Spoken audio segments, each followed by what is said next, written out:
FII এর extremely buying হয়েছে, particularly in F&O সেকশনে, ফিউচার অ্যান্ড অপশন সেকশনে, এন্ড এক্সট্রিমলি বাইং এর জন্য Nifty is again A rocket. So দেখা যাক আজকের মানে 26 তারিখের ডেটার উপর বেস্ড করে 27 তারিখ বা 27শে জুনে আমরা কি কিভাবে ট্রেন্ড নিতে পারি, and based on that, or like what is our strategy and everything is like that, what about the chart and other things. So first thing first, যদি টোটাল ডেটার যে চেঞ্জ মানে ওপেন ইন্টারেস্টের যে চেঞ্জ, সেই চেঞ্জটা যদি আমরা দেখার চেষ্টা করি, তাহলে একটা জিনিস খুব স্পষ্ট এখান থেকে আমরা বুঝবো যে এফআইআই হচ্ছে এক্সট্রিমলি বুলিশ, আর অপশন মার্কেটে মোরালেস বেয়ারিশ বা নিউট্রালি আপনি বলতে পারেন, and prop is more or less wholesale total মার্কেটে বেয়ারিশ, এবং ক্লায়েন্ট হচ্ছে মোরালেস নিউট্রাল, বিকজ অপশন মার্কেটে they are more or less bullish and future মার্কেটে দে আর মোরালেস বেয়ারিশ। এটা যদি আমরা টোটাল ওপেন ইন্টারেস্টের পজিশন দেখি, তাহলে একটা জিনিস এখান থেকে খুব স্পষ্ট আপনি দেখতে পারেন যে এফআইআই হচ্ছে ফিয়ার্স বাইং করে চলেছে, এবং প্রোব ডেস্ক তারা কিন্তু আস্তে আস্তে তাদের যে স্টেক এফএনওতে তারা ছেড়ে দিয়ে আস্তে আস্তে লোয়ার সাইডে মানে নিউট্রালে চলে এসেছে, এখন এক্স্যাক্টলি নিউট্রালে আছে, এবং ক্লায়েন্ট ডেস্ক কিন্তু মোরালেস অলরেডি নেগেটিভ সাইডে চলে আসছে। এই মুহূর্তে যদি ফিয়ার্স বাইং কেউ করে থাকে যার জন্য মার্কেট পড়ছে না, দ্যাট হচ্ছে এফআইআই। সো অপশন মার্কেটের ডেটার আগে আমরা যদি একটা ছোট্ট জিনিস দেখি, সেটা হচ্ছে যে নিফটির ক্ষেত্রে কি হচ্ছে। নিফটির ক্ষেত্রে মূলত জুলাই মাসে মানে এই এক্সপায়ারি 27শে জুনের এক্সপায়ারিতে শর্ট কভারিং হচ্ছে, যে কারণে আমাদের মনে হচ্ছে যে হিউজ মানে ফিয়ার্স বাইং হচ্ছে, অ্যাজ ওয়েল অ্যাজ নিফটি জুলাইতেও লং বিল্ড আপ হচ্ছে, নিফটির আগস্টেও কিন্তু লং বিল্ড আপ হচ্ছে।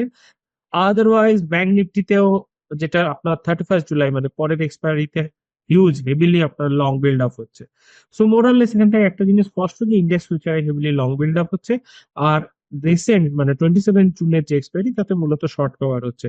তো এক ধারে শর্ট কভার হচ্ছে আর এক ধারে লং বিল্ড আপ হচ্ছে, সো দুটো বাইং মিলে অবভিয়াসলি ফিয়ার্স বাইং যেটা এফআইআই করে চলেছে কনস্ট্যান্টলি, সেটারই একটা এফেক্ট আমরা এফএনও ডেটাতে দেখতে পাচ্ছি।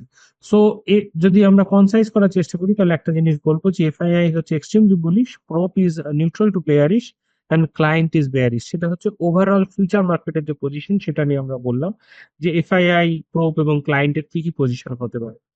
সো নেক্সট আমাদের যেটা দেখার আছে সেটা অপশন পজিশনে। অপশনে আজকে ব্যাংক নিফটির মান্থলি এক্সপায়ারি ছিল, যে কারণে আপনার বেশ খানিকটা এখান থেকে মুভমেন্ট যেটা হওয়ার কথা ছিল সেই জিনিসটা কিন্তু এক্ষেত্রে মূলত শর্ট কভার বা এগুলোই দেখা গেছে।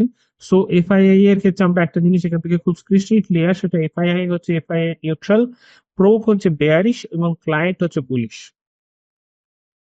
অপশন ডেটা যদি আমরা কনসাইজ করার চেষ্টা করি, তাহলে এখান থেকে আমরা বলবো যে এফআইআই মূলত নিউট্রাল, প্রো হচ্ছে বেয়ারিশ এবং client is also bullish. So last 3 দিনে যদি আমরা অপশন ডেটা দেখি, তাহলে এখান থেকে একটা জিনিস খুব স্পষ্ট, সেটা হচ্ছে যে এফআইআই কিন্তু মূলত পুটে সাপোর্ট দিয়ে রেখেছে। 3 দিনই আপনি দেখতে পাবেন যে পুট সাইডে সাপোর্ট দিয়েছে, অ্যাজ ওয়েল অ্যাজ প্রো ডেস্কও কিন্তু পুট সাইডে হিউজ সাপোর্ট দিয়ে আছে, এবং client taking huge position in all that segment, like not only put, they are neutral more or less, because আপনি যদি দেখেন তাহলে they are taking each and every position to each and every. So neutral more or less. So FII মূলত পুটের support দিয়ে আছে, এবং খানিকটা পুট তারা বাই করছে। এক্ষেত্রে আমরা পরবর্তীকালে দেখে নেবো যে এক্স্যাক্টলি কোথায় কোন পুটটা তারা বাই করছে। সো যদি আমরা দেখি যে কালকের পজিশনের জন্য যদি দেখি, তাহলে দেখবেন যে 23,800-700 পুট যেটা কনস্ট্যান্টলি হিউজ অ্যামাউন্ট সেল হয়েছে, সেটা হচ্ছে 23,800, 700, 23,850, 23,300, 23,900, তার মানে হচ্ছে huge amount off put short হয়েছে। সেক্ষেত্রে একটা জিনিস কিন্তু মাথায় রাখার আছে যে পুট যখন শর্ট কভার হবে, তখন কিন্তু একটা মার্কেট ডাউন সাইডে স্লাইড হলেও হতে পারে, বাট দ্যাট ডাজন্ট নেসেসারি মিন যে আপনার মার্কেট কমপ্লিটলি বেয়ারিশ হয়ে যাবে, বিকজ আপনার ফিউচার সেকশনে কি হচ্ছে, ফিউচার এফএনও ডাটাতে কিন্তু কনস্ট্যান্টলি বুলিশ। সো সেক্ষেত্রে বাট এক্ষেত্রে এটা শর্ট কভার হলে একটা স্লাইড মার্কেটের লোয়ার সাইডে আসলেও আসতে পারে। পুট যেটা লং বিল্ড আপ হচ্ছে, আমি বুঝতে পারছি না যে কেন এক্স্যাক্টলি এই মুহূর্তে এই যে ডেটা সেটা অ্যাবসার্ডই মনে হচ্ছে। জুলাই মাসের লং বিল্ড আপ হচ্ছে 21,000, 20,500, সেপ্টেম্বর মাসে 16,000, 20,000।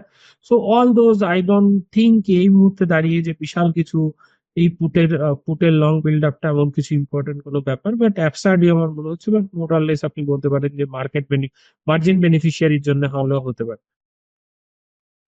নেক্সট যে জিনিসটা এখান থেকে বলতে হবে, আজকে ক্যাশ মার্কেটে প্রায় 3500 কোটির আশেপাশে এফআইআই সেল করেছে, এবং মার্কেট যেটা ধরে রেখেছে সেটা ক্যাশের ক্ষেত্রে হচ্ছে ডিআইএ। আর ইন্ডেক্স ফিউচারে কালকেও হেভিলি বুলিশ ছিল, আজকেও হেভিলি বাই হয়ে গেছে, so index future is bullish. So there is very little chance কি মার্কেট কালকে ফল হবে। সো যদি অপশন চেনের ডেটা আমরা এখান থেকে দেখার চেষ্টা করি তাহলে, যদি আমরা অপশন চেনের ডেটা দেখার চেষ্টা করি তাহলে এখান থেকে একটা জিনিস খুব স্পষ্ট এখান থেকে বোঝা যাচ্ছে, সেটা এই মুহূর্তে দাঁড়িয়ে মার্কেটের পিসিআর হচ্ছে 1.27, 24,000 is a definite resistance zone.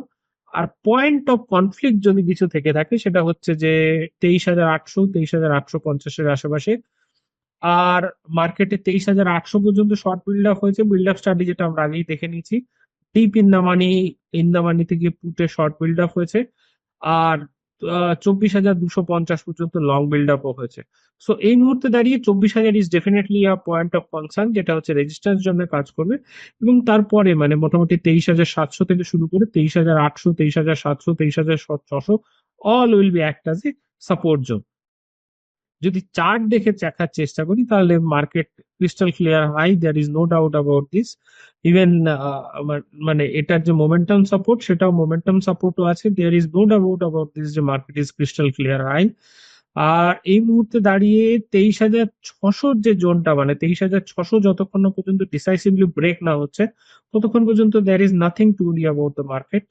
So সেখানে দাঁড়িয়ে আমরা যদি কনসাইজ করার চেষ্টা করি যে মার্কেটে যদি আপনি একটা জাস্ট ছোট্ট জিনিস, উইকলি চার্ট যদি আপনি দেখেন তাহলে উইকলি চার্টে স্লাইড বেয়ারিশনেস, মানে যেটা হচ্ছে আপনার ডাইভারজেন্স উইথ আরএসআই, যেটা সেটা মোটামুটি উইকলি চার্টে দেখা যাচ্ছে। আদারওয়াইজ শর্ট টার্মে কোনো চার্টেই সেই সেন্সে কিন্তু বেয়ারিশনেস কিছুই দেখাচ্ছে না। উইকলি চার্ট যদি দেখেন তাহলে স্লাইড বেয়ারিশ ডাইভারজেন্স আছে, বাট দিস ডাজন্ট নেসেসারি মিন যে আপনার মার্কেটে বেয়ারিশনেস আসবেই, কারণ এক্ষেত্রে একটা লং হ্যামার, পরে হ্যামারে কোনো কিছু কাজ হয়নি। সেক্ষেত্রে মার্কেট কিন্তু হ্যামারকে ব্রেক করে আপসাইডে চলে গেছে। বাট হ্যাঁ, একটা স্লাইড বেয়ারিশনেস আছে, বাট দিস ডাজন্ট নেসেসারি মিন যে মার্কেট একটা হিউজ কিছু ক্র্যাশ বা এই মুহূর্তে ওরকম কোনো সিগনিফিকেন্ট কিন্তু কিন্তু মার্কেটে বোঝা যাচ্ছে না। সো সেখানে দাঁড়িয়ে আমরা একটা জিনিস বলতে পারি, 23,700, 24,000 যেটা অফসার চেন অনুসারে জোন, আর 23,600 যতক্ষণ না পর্যন্ত ডিসাইসিভলি ব্রেক না হচ্ছে ততক্ষণ পর্যন্ত মার্কেট ইজ ডেফিনেটলি ডেফিনেটলি আপনার bullish, no doubt about this. So মার্কেটে যদি আমরা কনসাইজ করার চেষ্টা করি যে আজকে সারাদিনে কি হয়েছে, তাহলে এফআইআই আমি বলবো বুলিশ, প্রোব ডেস্ক হচ্ছে নিউট্রাল টু বেয়ারিশ, আর ক্লায়েন্ট হচ্ছে এগেইন নিউট্রাল টু বেয়ারিশ। আর বিগ প্লেয়ারের পজিশন হচ্ছে that is like prop is more or less neutral to bearishness এর দিকে যাচ্ছে, FII is extremely bullish, and client is more or less like you can say it's still about the bearish zone. So thank you so much. যদি ভালো লেগে থাকে তাহলে অবশ্যই like, share and subscribe করবেন। And for live update, kindly follow us on Facebook and etc. Thank you so much.